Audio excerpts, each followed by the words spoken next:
Імкненне зрабіць свой раён чыстым і утульным аб'яднала працоўныя калектывы прадстаўнікоў грамадскіх арганізацый і неабыякавых гамяльчан. Усяго каля 98 тысяч чалавек. З іх 11 тысяч высаджвалі дрэвы. Свой уклад у азеляненне ўнесла і кіраўніцтва горада. Я благодарен всем тем, кто откликнулся на эту инициативу. И это очень важно. В год благоустройства, объявленный президентом нашей страны Александром Григорьевичем Лукашенко, когда все люди, вот видите, с каким настроением, со своими семьями, своими руками благоустраивают скверы, садят деревья, делают город насыщенным, красивым, ярким. Кропкі прымянення сіл, скверы, дзіцячыя спартыўна-гульнявыя пляцоўкі і дваровыя тэрыторыі.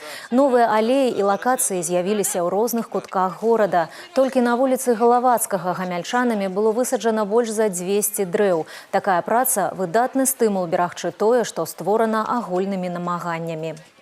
Ходим сюда с детьми гулять периодически. Сегодня мы участвовали в посадке деревьев. В следующем году, чтобы солнышко не палило, будем уже в теньке находиться за счет этих деревьев. Акции-то хорошие. Пришли люди в хорошем настроении, посадили деревья.